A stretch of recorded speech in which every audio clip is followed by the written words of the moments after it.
Cameroon, Bandung, Africa, Bandung, to the world, Bandung. Your Bamenda man, your Ekuna man, your Ngi man, your Bakure man, and proudly so your Anglophone brother. Hello friends, welcome on this platform. Je le dis, comme d'ailleurs beaucoup d'amis, que les dirigeants de l'AES devaient faire très attention. Parce que ce qu'ils sont en train de faire, ça part en droite ligne de ce que nous pensons et ce que nous sommes en train de faire dans notre guerre communicationnelle. La libération économique de l'Afrique. Parce qu'à partir de la libération économique ou la souveraineté économique de l'Afrique, les amis, nous allons acquérir toute forme de liberté. Et l'impérialisme dort. Les impérialistes continuent de travailler pour pouvoir nous maintenir dans un état d'insécurité totale. C'est pour cette raison qu'ils entrent dans ce combat pour stopper les velléités de l'indépendance de certains chefs d'État, de certains leaders africains. Ils ont fait ça par le passé avec Thomas Sankara dans les années 80, fin des années 80. Thomas Sankara, c'était le 15 octobre 1987, qu'ils ont assassiné brutalement avec le concours de Houphouët Boigny de la Côte d'Ivoire et de François Mitterrand de la France avec la main. Ils ont utilisé la main de cette criminelle. Criminel, les amis, ancien président burkinabé, Compaoré. Ce n'est pas moi qui le dis, les tribunaux Ouagalais, les tribunaux du Burkina Faso l'ont dit, ils l'ont condamné. Et il y a des témoignages. C'est monsieur qu'on a utilisé, Chantal Compaoré, après, vous savez, le reste, c'était ça. Pour aller un peu plus loin, Patrice Emery Lumumba, qui travaillait avec Kwame Nkrumah pour une confédération en Afrique, avait été aussi assassiné.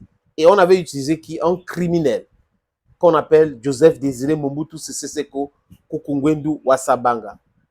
Il était comme le fils politique de Patrice Lumumba.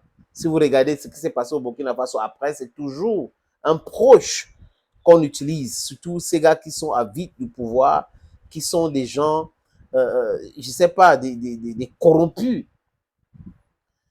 Au Ghana, exactement la même chose. Kwame Nkrumah était en visite en Italie. On a fait quoi? Un coup d'État brutal. En Guinée-Conakry, ils ont essayé, ça n'a pas marché. Au Congo, Omaro Ngouabi a été assassiné brutalement parce qu'il y avait cette velléité de l'indépendance économique de son pays, le Congo. Vous avez aussi M.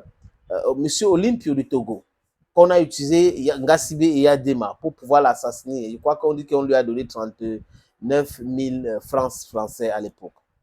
Quand on a cité tout cela, les amis, les autres aujourd'hui qui veulent l'indépendance réelle, la souveraineté économique réelle de l'Afrique, en l'estat d'Assimi Goïta, en l'estat d'Ibrahim Traoré, devraient faire très attention. Je n'ai pas cité Abdourahmane Tiani, il fait partie de cela. Nous devons être plus malins et travailler ensemble. Quand il dit travailler ensemble, ce n'est pas uniquement nous qui montrons notre visage en condamnant ou en combattant ces gars-là dans cette guerre communicationnelle que nous sommes en train de la gagner doucement, doucement.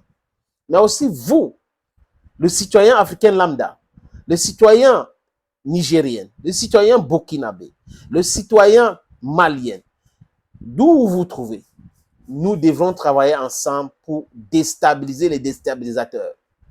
Oui, ils pensent que la force nuisible réside de leur côté. Non, nous avons aussi cette force-là. On doit nuire à ceux qui veulent nuire à nos États, nos micro-États. Parce que quand il dit micro-État, ce n'est pas une façon pour moi de minimiser ou de dénigrer qui que ce soit. C'est un fait. L'Afrique était un pays avant d'être divisé entre les Portugais, les Espagnols, les Allemands, les Français, les Anglais. Les Anglais ont colonisé des pays comme le Kenya, comme le Zimbabwe, l'Afrique du Sud, la Tanzanie. On peut citer des pays, le Nigeria, j'ai déjà cité le Nigeria. La France, encore d'autres pays. Le Portugal, vous avez la Mozambique, l'Angola, la Guinée-Bissau. L'Espagne a pris une partie du Maroc. et la Guinée équatoriale. Donc, ils ont divisé l'Afrique comme ça. Mais à nous de comprendre qu'avant que ces gars, ces criminels arrivent chez nous, nous étions un. Maintenant, le titre indique quoi? Cette tentative de coup d'État et ou tentative de déstabilisation du Burkina Faso. L'ennemi ne dort. La France ne dort. La France continue de penser comment faire pour déstabiliser le Burkina Faso et le Niger. Parce que l'uranium, là, les amis, vous avez vu Orano, non? Orano a dit qu'elle a perdu en l'espace de 3 mois à peu près 300 millions d'euros et qu'elle a stocké uranium d'à peu près 133 millions d'euros. On parle là de 1050 tonnes d'uranium. Et même sont tombés dans leur propre piège en encourageant Patrice Talon de bloquer les frontières. Et là, maintenant, le Niger a bien compris le message. Nous allons entrer dans cette escroquerie, dans cette attitude cynique et tout. On ne veut pas ouvrir les frontières. Votre uranium va rester ici. Et là, vous voulez utiliser d'avions. On ne veut pas des avions chez nous. Et ils vont fermer la porte. Le 31 de ce mois, c'est bon pour Orano au Niger. Du moins, il faut que ça soit pour toujours. Concernant la déstabilisation de Burkina Faso, il y a le commandant Ahmed Kinda. Ahmed Kinda quitte le Burkina Faso. Ils viennent au Niger avec la complicité d'un journaliste qui travaille sur... Il est généralement invité sur les antennes de France 24, que j'appelle Mensonge 24, avec un autre journaliste de nationalité nigérienne d'origine ivoirienne qui travaille au Niger. C'est-à-dire que voilà des gens qui ont tout fait pour donner l'argent à ce monsieur, ce commandant Ahmed Kinda. Il arrive donc au Niger. C'était compliqué. Le journaliste nigérien d'origine ivoirienne lui a donc trouvé un auberge.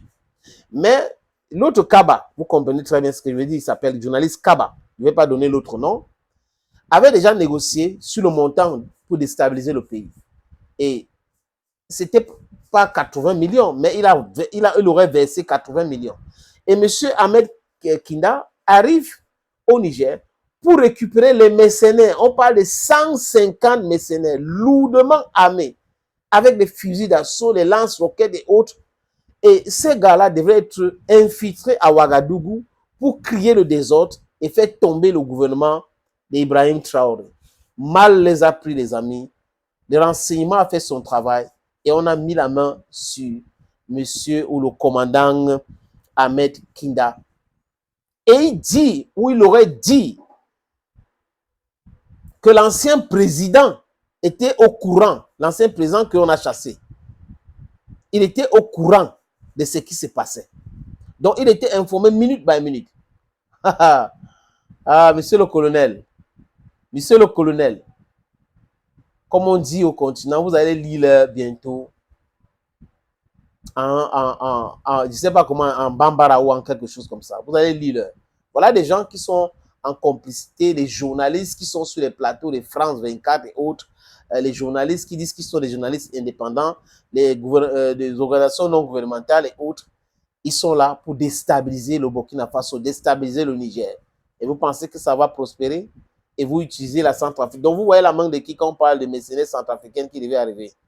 La main de la France, dont l'impérialisme occidental est toujours derrière. Thank you, friends, and bye-bye.